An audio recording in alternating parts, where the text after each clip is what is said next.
Hey guys, Rachel here, founder of Skill Builders Blog, where my goal is to bring your program's quality out of hiding so that parents in your area cannot deny the value that your program brings to their children. All right, so let's talk about summer flexi or flexible scheduling for summer enrollment. So I'm going to start off here with a table. So keep in mind, whenever I use numbers, I'm using numbers to illustrate a point. Please do not get bogged down in my exact numbers. I'm really just using them to help clarify a concept. And this is this is not by any means a comprehensive spreadsheet. So this is just an example, but let's say that during the school year with your enrollment, you typically have like 344 kids signed up Monday through Thursday in your rec classes. By the way, everything that I do is geared towards rec. I really love recreational gymnastics, and most gym owners report that about 96% of their students are rec kids. So that is often where the bread and butter is, and that's where I like to focus. So let's say that in your rec gymnastics program, you're at 90% capacity during the school year, and that's going to give you about 344 kids coming a week. And that's broken down into 48 classes. And the cost of instructors for that particular number of kids and classes is around $840. That's just what you're paying out in payroll, and then your percentage of the payroll taxes. So let's say that at that particular capacity, at 90% capacity, you have a 10% profit margin, which is okay, right? So that's fine. So you're at a 10% profit margin during the school year. Things are humming along. There's going great. But then what happens if you keep the same schedule for the summer? Now, traditionally in this industry, there is a summer drop in recreational classes. I have seen it in different parts of the country at different sized programs. I don't think it's unusual to see that. Luckily, we can kind of make up for that with camps and clinics and things. So there are other opportunities. But as far as the class schedule goes, what happens if you keep the same class schedule for the summer? So we've still got our 48 classes in this scenario, but now we've had 30% of the kids have dropped for the summer. So now we're down from 90% capacity to 60% capacity, but we have kept those 48 classes on the schedule, and our cost of instructors is the same. So we've got less students, but everything else is the same. So now we're losing money. That 10% profit is no longer on the table. So we're still coming to work. We're still running programs, but we're not making any money. And that is a problem. So you need to do something different. But what do? There's three options. One would be, less classes to increase that capacity percentage. So you look at those 48 classes, you choose which 36 you want to keep, and you do less classes, and that's going to make that 244 kids, or however many kids we have now, going to make up a higher percentage of your maximum capacity. The other thing you could do is to double up on your marketing, your promos, to try to prevent that summer drop. And it's been in my experience that it's a normal thing to have a summer drop, but you could probably minimize that with some extra marketing, some promos. So that's definitely one option. I feel like number one and number two here are a little bit self-explanatory. The real tricky concept that I want to focus on today is this idea of flexible scheduling. And so let's talk about that. Number three, flexible enrollment options for your customers over the summer months. The benefits of this is going to be that it reduces the number of drops because parents are concerned that they're going to be absent and therefore not get their money's worth. So that tends to be, in my experience, one of the big problems with parents in the summer. It's not that they don't still love gymnastics. It's that they know they're going to grandma's for 2 weeks. And so if they're going to be out half of June and they have to pay for all of June, then how are they going to get their money's worth out of that? So This alone can solve a problem for a parent. And in my experience, you can waste thousands of dollars advertising programs that fail to solve that parent's number one big obstacle, their big problem. Or you can create a program that meets the needs of the parents, solves their problems, and you're probably going to happily discover that that program sells itself with a whole lot less effort from you. So, when you combine a flexible enrollment approach with your summer enrollment history that I talked about in one of my other videos, you can identify unprofitable days or weeks. So, there might be weeks out of the summer where you just don't do as well. And then you can take that idea of flexible enrollment, you can close on those days. You can schedule more profitable activities on those days, like drop in type things that require less of a commitment. You can also do like inflatable play days where you're bringing in people who are not part of your core customer base. So you're getting in new customers on those particular weeks. So you can schedule more profitable activities, or you can use those blocks of times for administrative tasks, staff training. That's going to allow you to guard your own time and create that work life balance that everybody deserves. Nobody should be working all summer long, not getting a break, and then also not turning a profit.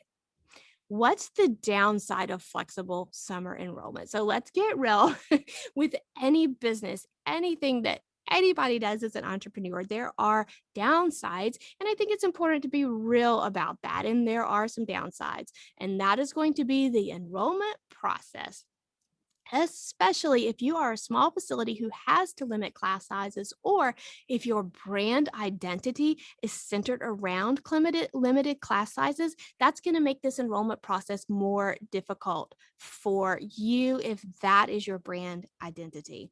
So you must have an organized, responsible staff member who has the time and the ability to oversee those registrations. And just so you know, let's keep it real, the first year that you offer flexible summer enrollment, your customers will be confused. And it will absolutely be your responsibility to communicate clearly and effectively. They're going to have lots of questions, and you've got to step in and you've got to provide that customer service. So, what do classes look like with a flexible schedule?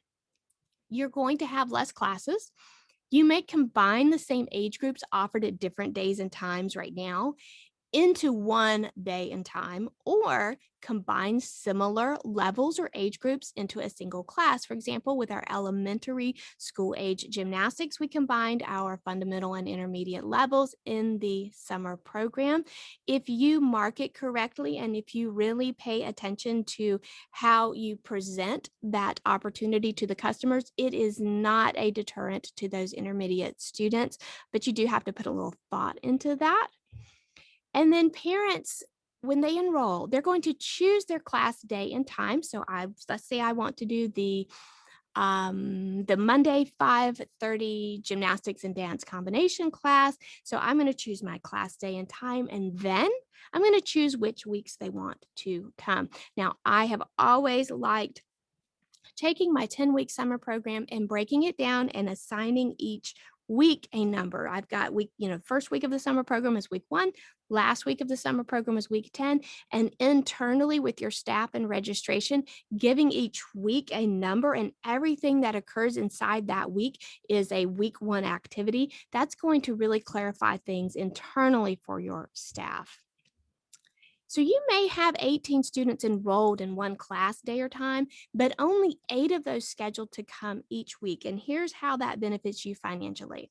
So every spot in that class is full for that date. So if June 18th is summer week number 3, you've got a Monday 5:30 class, there's 8 kids in it, and every spot is paid for. It benefits the parents because those parents that knew they were going to be out of town on that week, they did not pay for that class. You don't owe them a makeup class. They do not feel like they have paid for something that they did not receive, and everybody is happy. And the really cool thing is that those small 2 or 3 student classes that pop up in the summer where you might have a couple of weeks where there's like 2 kids in one class time, you're eliminating those problems.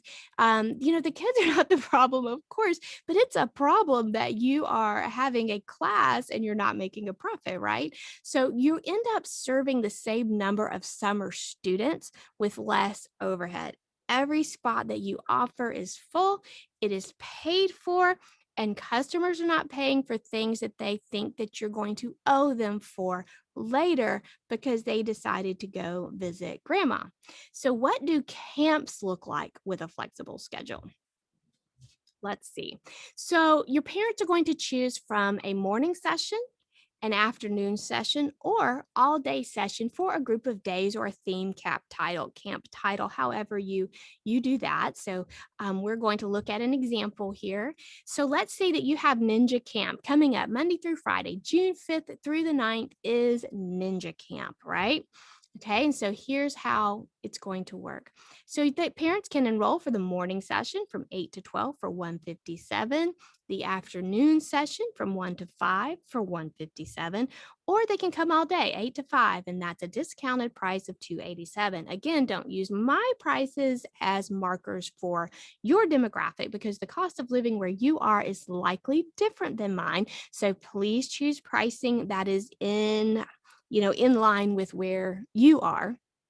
Okay. So let's look at that. And let's say you've got 15 kids enrolled for the morning, 15 kids enrolled in the afternoon, and then 9 kids that are coming all day. So let's say you've got 3 instructors, you can take 24 kids. And let's look at what that does to your lunch hour. You know, that pesky lunch hour from 12 to 1 where your staff needs to take breaks, right? You cannot work them all day without breaks, but they need to take a break. And when you take on this type of flexible schedule, one benefit is that during your lunch hour, you've only got 9 students in attendance. And so it really makes it easy to schedule those staff lunch breaks. Okay. So that's one benefit for your staff and your scheduling when you do this. And now let's look at this from a parent's perspective as far as pricing. There's something that you should know kind of about, my history in branding and what I've done in the past. And that is I've always been on the high end of prices for camps. So I have always offered camps and priced camps probably in the top 10 or 20% in my local area as far as pricing goes. I've never been the cheapest camp around. And more than likely, with you being in a gymnastics facility, you probably won't be the least expensive camp either. So let's look at this half day option from a parent's perspective. So you're not going to be the least expensive half day camp, right? But if a half day camp works for the parent's schedule, you are less expensive than most full day camps. So let's say they go with the 157 option for a half day because grandma really can't provide childcare all day while mom is at work, but grandma is able to help. So if camps in your area are typically $300 for a full week or $250 for a full week of daycare, you are much less expensive than that for a half day. So per hour, you are charging more for those kids that are doing a half day camp. You are bringing in more money per hour than the daycare, right? But from the parent's perspective, you are still a lot less expensive than $250, $300 for a full week. So think about that pricing from the parent's perspective as you're doing that. And especially if you think you're charging too much for camp, really stop and think about the parent's perspective and how you can bring in more money per hour while still meeting the parent's needs and helping them feel not just feel like they're getting a good deal, but they are paying less because your solution works for them and they don't necessarily need that full day experience. All right, so this has been an overview let's go through a quick conclusion. So, offering that flexible summer schedule is more work up front. You've got to update your website. There will be a series of emails, I certainly hope, updating your online registration verbiage, screen sharing a how to video. In your email, you can do a Zoom screen share. Hey guys, this is how you do it. And you just screen share and videotape you going through the process, 2-3 minutes at the most. And your customers get it. They see it. It's right there. There will be lots of phone calls, texts, and emails to answer. Now, if I'm about to get real, and I think you guys deserve that. If you or your staff struggles to return messages, phone calls, emails, flexible schedule, quite honestly, probably not for you. If you or your staff struggle to see customer inquiries as opportunities to build long lasting trust with new clients, a flexible schedule is probably not for you. Now, if you are the type of person like, I want people to call and ask me questions, I want people to email me questions, that is an opportunity for me to build a lifelong customer. And if the lifetime value of a customer at your gym is $600, if a new customer typically spends $600 over the lifetime of their recreational enrollment, isn't it worth $600 to get on the phone with them and answer their questions? Like I welcome those opportunities. But if that's not you, do be warned, a flexible summer schedule may not be for you because you will have more customer interaction if that is the case. So, on a more positive note, offering a flexible schedule may allow you to make more efficient use of your time, working less, earning more. That was my experience. And once you get through that first year of training your customers, you'll create a reputation for being the best summer program in your area. I want to say that it took me about 2 or 3 years of doing a flexible summer schedule before we started getting the phone calls and the emails. Hey, I heard that you let people pick what weeks they want to come to class over the summer. And so I had a lot of people that jumped ship from the longstanding gym in town to come to summer programs simply because it was worth them coming and giving us a try. Even if they were loyal to their other gym, we were kind of the new people in town. But people were jumping ship from their other programs just to give our summer program a try because it was so much more user friendly for families that like to, go with the flow during the summer and keep things flexible. So this was an overview, guys. So this could have been a very long presentation, but I didn't want to do that to you. If you do want more details, do let me know in the Facebook group. So just, let me know. I will dig things up to share. I certainly don't mind. But I hope that this, gets the wheels turning for you. And my goal for this particular presentation is for you to start thinking of ways to take some time for yourself this summer and still make a profit at your gym. All right. Love you guys so much. Let me know in the group if I can be of further help. All right. Bye.